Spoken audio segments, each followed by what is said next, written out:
Is your Windows PC feeling slow, laggy, or running out of space for no reason? Chances are your computer is filled with hidden junk files, temporary data, cache, and leftover system logs.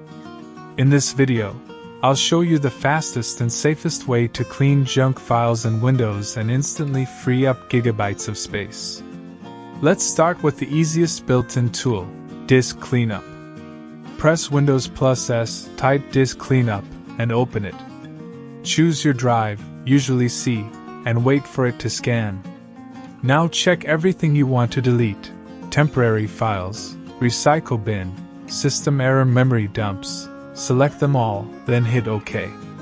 Boom! You just cleared the first layer of junk that's been slowing your PC down.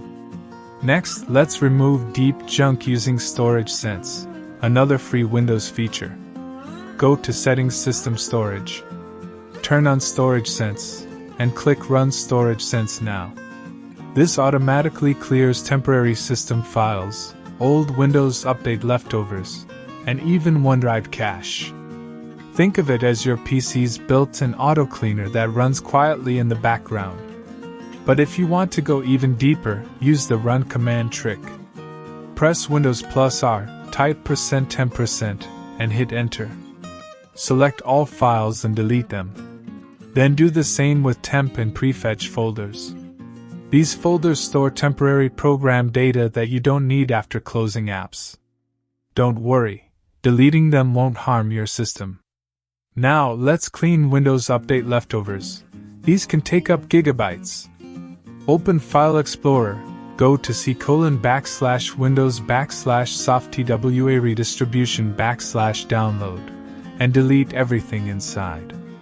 This folder is safe to clear. It only stores old update packages you'll never need again. And that's it.